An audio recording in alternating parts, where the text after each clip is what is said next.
नेपालको गण्डकी प्रदेश तनहुँ जिल्लामा स्थित देवघाट धाम कृष्ण गण्डकी अर्थात् सदानीरा नदीको तीरमा 3 महिनासम्म गुरुको सानिध्यमा रहेर मूलमा भगवत गीताको छैठौँ अध्यायको 1 देखि 47 श्लोक पछ्याउँदै अथर्ववेदको योगतत्त्व उपनिषदबाट व्यवहारमा ल्याइएको ब्रह्मविद्या खण्डमा आधारित रहेर हठयोग र राजयोगको साधना तथा मन्त्र उच्चारण गर्ने क्रममा श्रोत्रिय ब्रह्मनिष्ठ गुरुदेव श्री सीताराम खनालले गर्नुभएको व्याख्यासहितको प्रवचन यस सिरिजमा प्रस्तुत गरिएको छ। अब हामी कर्मयोगको बारे सुरु गर्छौँ नि त 6 अध्यायबाट। जस्तै भगवान कृष्णले 6 अध्यायको पहिलो श्लोकमै कर्मको बारे निर्णय गर्नुभएको छ। त्यो श्लोक कस्तो छ भने अनाश्रितः कर्मफलं कार्यकर्म करोति यः स सन्न्यासी च योगी च न निरग्निर न चाक्रिय। यसको अर्थ चाहिँ के हो भने हरेक कुरोको कर्म त जहाँ पनि छँदैछ। कर्म गर्दा पनि फल लाग्छ, कर्म नगर्दा पनि फल लाग्छ। नगर्दालाई पनि कर्म भनिन्छ। चुप लाएर बस्दा पनि कर्म हो, केही गर्दा पनि कर्म हो। त्यसो कस्तो कर्म हो त? अनाश्रित कर्मफलम भनेर भन्ने हो। कर्म गर्ने, कर्मको फलसँग चाहिँ आश्रित नरहने। कर्म गर्ने, कर्मको फलसँग पुरै आश्रितै नरहने, गर्दै जाने। भने के त भन्दा बिहान उज्यालो भयो उठ्यो, उठेर के गर्ने त? यो गर्ने किन भन्ने समयले बताउँदै जान्छ, गर्दै जाने। समयले बताउँदै कति बेला कुन बेलाले के बताउँदै जान्छ। अनि बिहान छलफल पनि गरे हो हैन, गुणेषु वर्तन्त इति मत्वा न सज्जते भने। गुणमा आफै चाहिँ आवर्त भइरहेछ, इति मत्वा यस्तो विचार गरेर न सज्जते, त्यसमा चाहिँ नटाँसियोस् भने। त्यस्तै यहाँ पनि के भनिदियो त भन्दा पहिले श्लोकमा अनाश्रित कर्मफलम, कर्मको फललाई, कर्मफलम भनेको कर्मको फललाई के हुने भन्दा अनाश्रित, आश्रित नहुने, लिम्पायमान नहुने। त्यो लिम्पायमान नभइकन जसले कार्य कर्म करोति गर्दछ यो जसले। अब यो भनेपछि त्यतिकै त बुझिँदैन यो कुरो। अनि यसरी गर्यो भनेदेखि लिम्पायमान नभइकन कर्ममा अनाश्रित भएर जसले कर्म बुझेर कार्य कर्म गर्दछ, करोति गर्दछ यो जसले, स त्यसले, स त्यो नै के हो त भन्दा सन्यासी हो, त्यो नै योगी हो, त्यो नै निराग्नि हो, अग्निहोत्री हो। त्यही अब उसो भए के बुझ्यो त? अनाश्रित कर्मफलको अर्थ बुझ्नु पर्यो हामीले। अहिलेको सन्दर्भमा, अहिलेको दुनियाँको सन्दर्भमा कर्मफलमा आश्रित नहुनु भनेर त कसैले पनि मान्दैन। सिधा अर्थ लगाउँदाखेरि फल प्राप्त नहुने हो भने किन काम गर्ने भन्छन्। त्यसैले त्यो भन्नुको अर्थ चाहिँ नि अलिकति त्यो भन्न खोजेको सिधा कुरो चाहिँ त्यो भन्न खोजेको होइन। त्यो अनाश्रितको पछाडि धेरै लुकिरहेछ कुराहरू।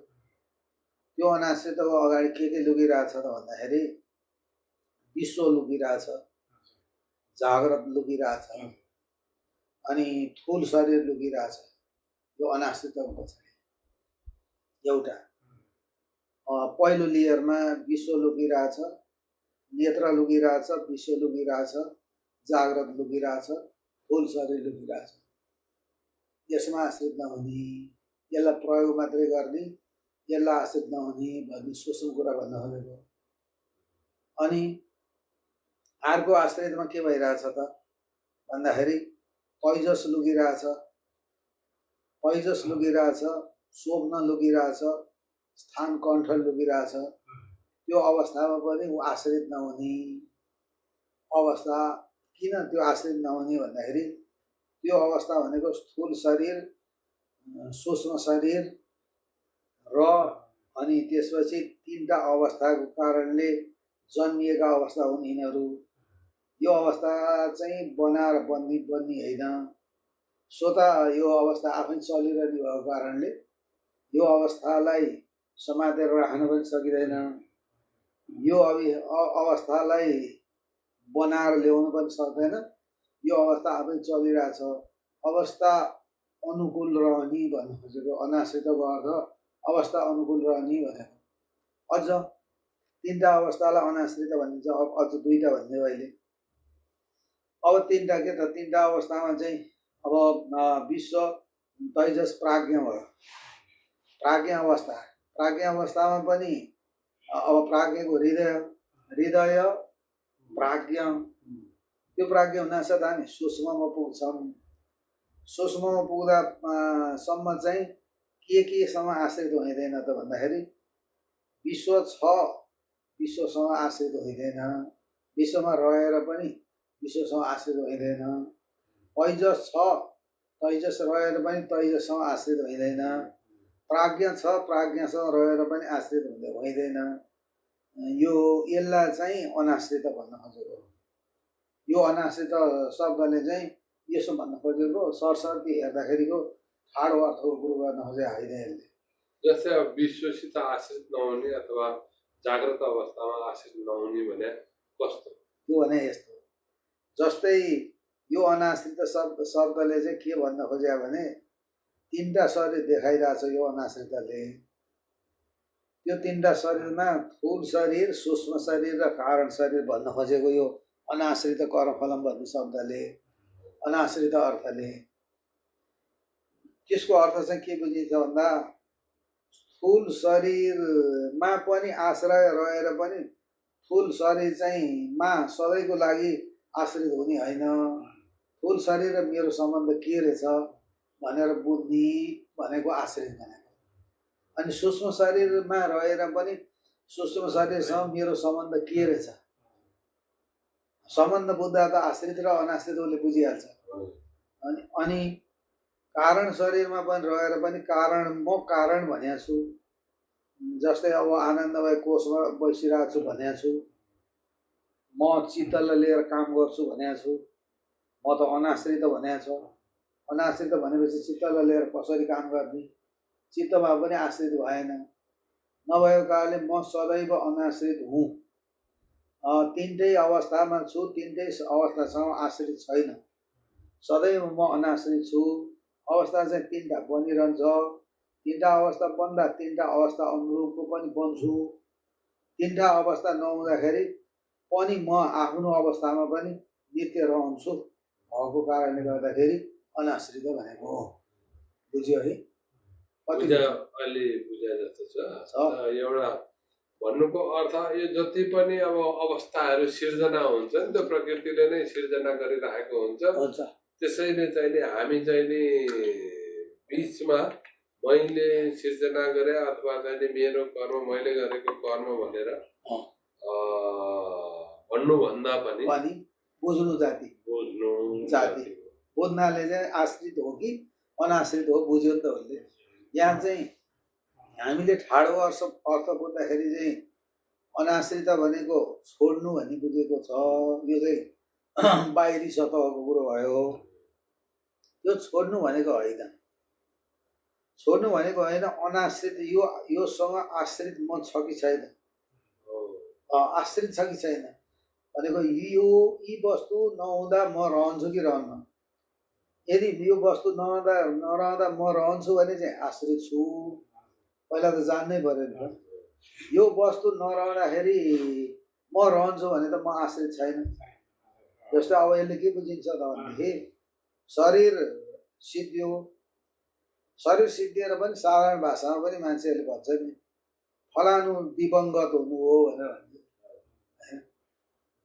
दिवी भनेर स्वर्ग हो, गत भनेर जानुभयो भनेर भनेपछि त फलानु त मर्नु हुँदो रहेछ त त्यो शब्दले बुझाइसक्यो। दिवी गत इति दिवंगत, दिवी इति स्वर्गम गत इति जानु।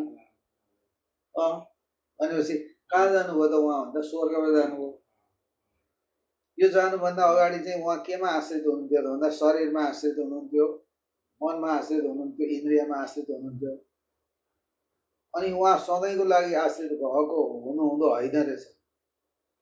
केही समयको लागि शरीरमा आश्रित हुनुभएको रहेछ, इन्द्रियमा आश्रित हुनुभएको रहेछ, मनमा आश्रित हुनुभएको रहेछ। अहिले चाहिँ उहाँको पार्थिव शरीरलाई चाहिँ यो दाह संस्कार गरियो भन्छ नि, फलानु दिवंगत भयो भनिरहेको छ।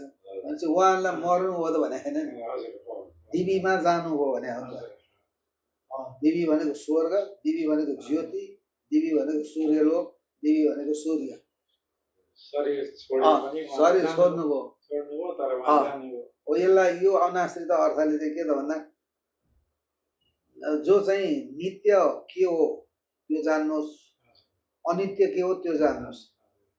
नित्य र अनित्य जानिसकेपछि अनित्यमा त केही समयको लागि मात्रै आश्रित हुन्छ होइन। नित्य वस्तु म त नित्य रहेछु नि, त्यसो भएदेखि त मसँग चाहिँ आश्रित भएको कि उसँग चाहिँ आश्रित भएको अब यहाँ थाल्नु पर्यो नि त। हो अब यसले के बुझिन्छ त भन्दा होइन, जस्तै म दिवंगत भएँ, फलानु दिवंगत हुनुभयो भनेपछि उहाँ दिवंगत भएको कारणले यो पो आश्रित पो भएर छ भन्ने बुझिन्छ। यो आश्रित रहेछ। उहाँ चाहिँ नित्य रहनुहुन्छ भने त यो रहँदैन नि त। यो त एउटाको शरीर तपाईँले आज राख्नुभयो, भोलि पर्सि राख्नुभयो, निकोर्सीदेखि त यहीँबाट यो शरीर त रसबाट उत्पन्न भएको छ होइन। अनि आफै यो किरा यसैमा आफै उत्पन्न हुन्छ, यसैबाट रस बग्नु थाल्छ र सिद्धिन्छ। भनेपछि त आश्रित को चाहिँ आश्रित भएको रहेछ अझ बुझ्दाखेरि त भन्दाखेरि त बरु यिनीहरू पो आश्रित भएर छ। शरीर पो आश्रित भएर छ, इन्द्रिय आश्रित भएको रहेछ, मन आश्रित भएको रहेछ। भनेपछि म आफू चाहिँ आश्रित भएको यसको गरिरहेको छौँ हामीले। मन आश्रित भएर छ, इन्द्रिय आश्रित भएर छ, म चाहिँ आश्रित भएको होइन रहेछ। त्यसो भएदेखि अनाश्रितले यो आश्रितको कर्मफलसँग किन कर्म गर्नु पर्यो त? होइन तब नित्य कर्म भएन नि त। कर्म पनि तपाईँको फरक फरक आइरहने भयो। तपाईँले शरीरमा आश्रित हुनु हो, मनुष्य शरीरमा आश्रित हुँदाखेरि मनुष्य शरीर अनुरूप फल प्राप्त गर्नुभयो हो। अनि यो शरीर त सिद्धियो, फल त सिद्धिया छैन फेरि। त्यसो भएदेखि यो फल भोग्नको लागि फेरि अर्को कुन शरीर धारण गर्नुभयो। त्यहाँ तपाईँको 3टा गुणको उत्पत्ति भयो। मनुष्य गुण प्राधान्यता, सत्वगुण प्राधान्यता, रजोगुण प्राधान्यताको मनुष्य शरीर छ। त्यसो भए रजोगुण प्राधान्यताको फलमा तमगुणको तमगुण पनि छ। त्यहाँ तमगुण तपाईँले भोग्न जाँदाखेरि तमगुण मात्रै प्राधान्यता हुन्छ। अनि रज र सत्व त्यहाँ माइनोरिटी हुन्छ, अल्पसङ्ख्यामा पर्छ। अल्पसङ्ख्यामा परिसकेपछि तमगुणको प्राधान्यता भएको बेलामा तमगुण युक्त नै कर्म गर्छ। त्यो अनि यो कर्म फलसँग तपाईँ किन आश्रित हुने? तपाईँको सम्बन्ध छैन हो। हामीले सरसर चाहिँ बुझ्दाखेरि त काम गर, कर्म गर, कर्मको चाहिँ फलको आशा नगर भनेर चाहिँ अहिले ज्यादै सुसुको छ नि त यहाँनिर। अनि यो यसमै चाहिँ नि जोड्दाखेरि कर्म, अकर्म र विकर्म भनिन्छ, यसमा जोडिन्छ। अहिले जोडिन्छ। अब कर्मफल, अब हामीले अनाश्रितको बारे बुझ्यौँ भने त आश्रित होइन रहेछ, हामी अनाश्रित रहेछौँ। हामी आफै अनाश्रित रहेछ है। शरीरसँग सम्बन्ध अनाश्रित बुझ्ने बित्तिकै आफ्नो अनाश्रित भइहाल्यो। त्यसो भएर अनाश्रित कर्मफलम कार्य कर्म करोति। पहिला त आश्रित र अनाश्रित के रहेछ भनेर बुझ्ने, अनि बुझिसकेपछि कर्म गर्ने। बुझिसकेपछि कर्मफललाई कर्मफल लागेन क्या, उसलाई लागेन, निष्काम भयो, बल्ल निष्काम भयो हो। अनि त्यो निष्काम नै सर्वोपयोगी भयो। सकाम चाहिँ व्यक्तिले लिने भयो होइन, निष्काम चाहिँ सर्वोपयोगी भयो, आकाश जस्तो भयो, बल्ल निष्कामी भयो, कर्मफलमा करोति। त्यसो भएपछि अब तपाईँ के त भन्दा तपाईँले आश्रित र अनाश्रितको कर्मफल नबुझिकन तपाईँ यदि सन्यासी हुनुभयो भने पनि अब तल्लो श्लोकमा पुग्नु स भनेको त्यो माथि हामीले करोतिको पछाडि य छ नि, य भनेको जो, त्यो जो त्यो जो भनेको त भन्दा अनाश्रित आश्रित नरहिकन कर्म गर्नेलाई अनाश्रित य अनाश्रित कर्म फलम करोति कार्य कर्म करोति जो अनाश्रित भएर कार्य गर्ने छ त्यसको फलसँग ऊ आश्रित भएन के को फलसँग त भन्दाखेरि त्यही सतरजतम आदि गुणका फलसँग चाहिँ ऊ आश्रित भएन अझ फलवाला त मसँग पो आश्रित हुँदैछ भन्ने बुझ्यो उसले हो त्यो बुझ्नासाथ ऊ के भयो त भन्दा बल्ल अब ऊ सन्यासी हुन योग्य भयो फलले पछ्याएन होला अब फलले पछाउन्जेलसम्म ऊ चाहिँ कर्म गर्ने नै भयो फल लाग्ने नै भइहाल्यो उसलाई फल लाग्दाखेरि त त्यो फलले कहाँ पो पुर्याउँछ उसलाई कर्ता भोक्ता भयो त्यो कर्ता भोक्ता जो छ त्यो नै सन्यासी हो भनेर भन्थ्यो यहाँ सन्यासी भने के त भन्दा कर्ता र भोक्ताको अवस्थालाई राम्रोसँग जानिसकेको जसले जान्यो त्यो नै सन्यासी हो यो चाहिँ ठुल सन्यासी हुनु पर्दैन भन्थ्यो यहाँनिर आएर ठुल सन्यासी हुनु पर्दैन सन्यासको अर्थ त त्याग न हो स भनेको त्यो नै भन्यो मेरो प्रश्न यही अर्को प्रश्न यही थियो अब यो हाम्रो जीवन उपयोगी कसरी बनाउनु त हाम्रो गृहस्थ जीवनमा आयो भन्दाखेरि अब आयो नि त जस्तै अब तपाईँ के हो त भन्दा यो तीनटा कुरो बुझेर आश्रित र अनाश्रित जसले बुद्ध छ त्यो कर्मफलबाट माथि उठिहाल्यो कर्मफलबाट माथि उठिसकेपछि तात्विक रूपमा त्यो सन्यासी भइसक्यो गर्न चाहिँ ल सोधा भास्कर सन्यासी हो कि होइन तिमी भनेर डिक्लेयर गर्न सक्दैनौ भन्नु ल भन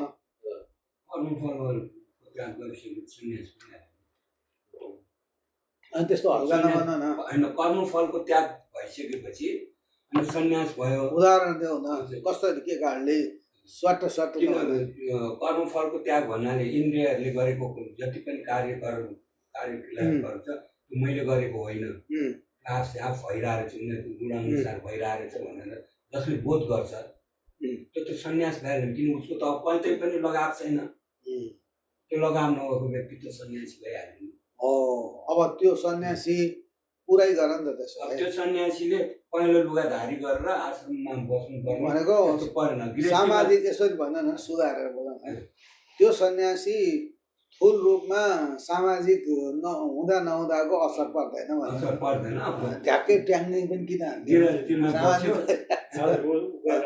गरिरहेको भन्दा होइन ट्याङ्गे पनि नहाल्ने होइन ल भन आफ्नै जहाँ बसेको छ पहिला सन्यास हुनुभन्दा अगाडि जुन स्थानमा बसेको छ त्यही स्थानमा बस्छ आफ्नो दैनिक कार्य गर्छ हिजो म कर्ता भनेर गर्थ्यो आज म कर्तापनबाट अलग भएर गर्छ त्यति मात्र होइन ल तेरो विचार मेरो ठ्याक्कै यही नै हो कुरा ल श्यामजी बोल्नु खालि शब्द अलिक परिवर्तन गरेर त्यो अनाश्रित भएपछि आसक्ति विषयप्रति आसक्ति नभएपछि अनि त्यो चाहिँ अब सन्यास भनेको सन्यास भनेर त्याग गर्ने भने होइन अनि विषयको त्याग गरिसकेपछि त स्वतन्त्र सन्यासी भयो तात्विक रूपमा सन्यासी भयो अब के चाहिँ बाँकी छ भने सामाजिक स्थूल देहको सन्यासी पनि छ किनभने यहाँ चाहिँ वेदले व्यवस्था गरेछ के व्यवस्था गरेछ भने एउटा तत्त्वको कुरो गरेछ त्यो तत्त्वको जान्नको लागि स्थूल सामाजिक व्यवस्था पनि छ स्थूल विनाशी सामाजिक व्यवस्था पनि छ विनाशशील छ चाहिँ तर सामाजिक व्यवस्था छ अनि त्यो सामाजिक व्यवस्था अन्तर्गतको वेदले मिलाएको सामाजिक व्यवस्था अन्तर्गतको 4वटा आश्रम पनि छ यो चाहिँ ठुल कुरो है त तात्विक कुरो होइन ठुल कुरो देखिने ठुल भनेको यो देखिने कुरो हो त्यो देखिनेमा चाहिँ के छ त भन्दा ब्रह्मचर्य आश्रम छ गृहस्थ आश्रम छ अनि वानप्रस्थ आश्रम छ र परिव्राजक आश्रम परिव्राजक छ परिव्राजकलाई सन्यास आश्रम भनिन्छ सन्यास भनेको त्याग हो त्यो छ यो माथिको कुरो अनाश्रित तात्विक रूपमा अनाश्रित जसले बुद्ध छ तात्विक रूपमा ऊ सन्यास आश्रम सन्यासी पनि भयो ब्रह्मचारी पनि भयो गृहस्थी पनि भयो वानप्रस्थी पनि भयो भनेको योगी पनि भयो अब ऊ चाहिँ के भयो त भन्दा योगी पनि भयो अग्निहोत्री पनि भयो के गर्दा अनाश्रित हुँदाखेरि बुझ्यो अनाश्रित कर्म फलम स भनेको को त भन्दा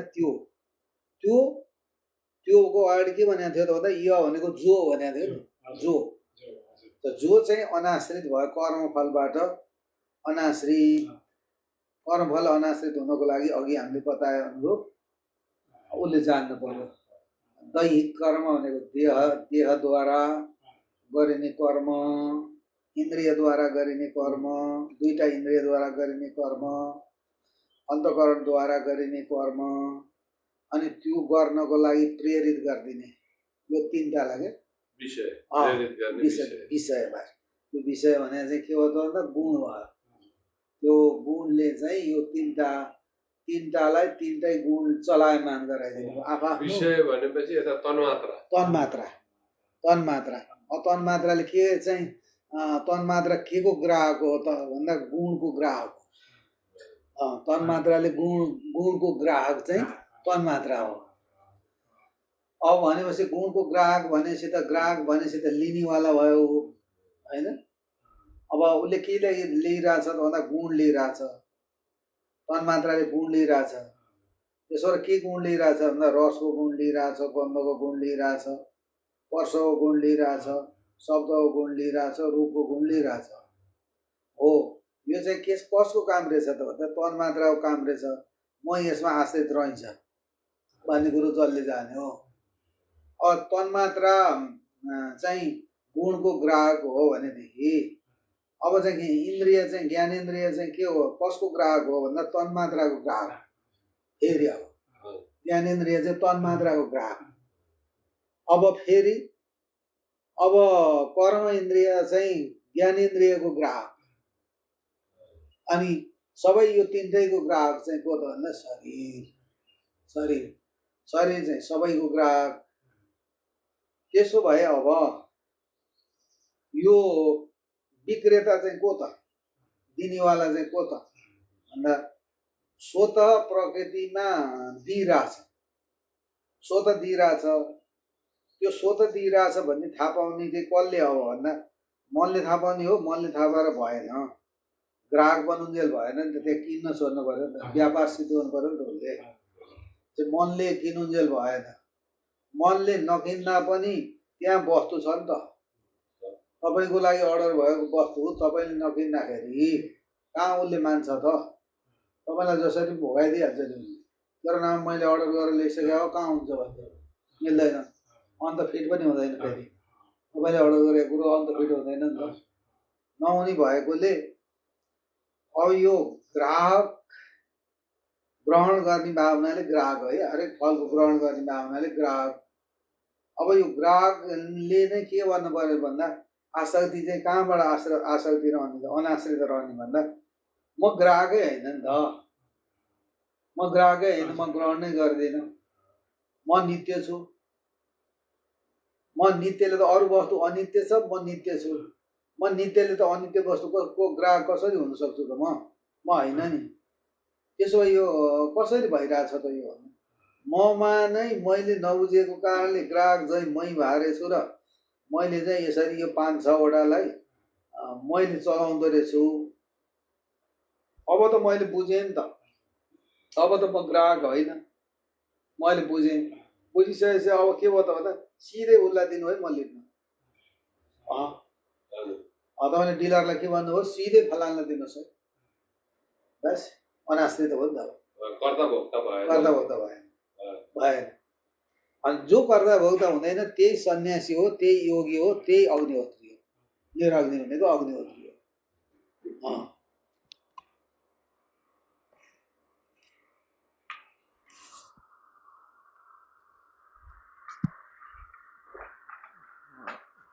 काम नगरे पनि त्यो पनि अक्रिय हो त्यो निरग्नि पनि त्यो बुझेर हजुर बुझेर अग्निहोत्री गर्ने पनि अक्रिय हो, बुझेर यो गर्ने पनि अक्रिय भइसक्यो, अनि बुझेर सन्यास लिने पनि अक्रिय हो। सन्यासी देखिया छ क्रिया छ सिद्धि हो, योगी देखिया छ क्रिया सिद्धि हो, अग्निहोत्र देखिया छ क्रिया सिद्धि हो। अक्रिय भने अक्रिय भने नक्रिय, नक्रिय इति अक्रिय। अनि के भन्नु त भन्दा न निर अग्निर न च अक्रिय। नबुझिकन गर्दा चाहिँ तपाईँले सबैमा कर्मफलमा आश्रित हुने भयो, तपाईँले आश्रित छैन भन्दा पनि कर्म आश्रित हुने भयो। बुझेपछि चाहिँ के भयो, तपाईँ आश्रित हुँदा पनि आश्रित भएन। अनि यो तिनटाले कहाँ पुर्याउन खोज्या त, यो अग्निहोत्रले, यो योगले, यो सन्यासले कहाँ पुर्याउन खोज्या त भन्दाखेरि अनाश्रितमा पुर्याउन खोज्या हो नि त। अनि स्वत अनाश्रित भयो भनेदेखि त यो तिनटा गरे त सिधै मान्यता भइगयो, ऊ सन्यासी पनि हो, ऊ योगी पनि हो, ऊ निरग्नि पनि हो। यसरी बुझायो है त।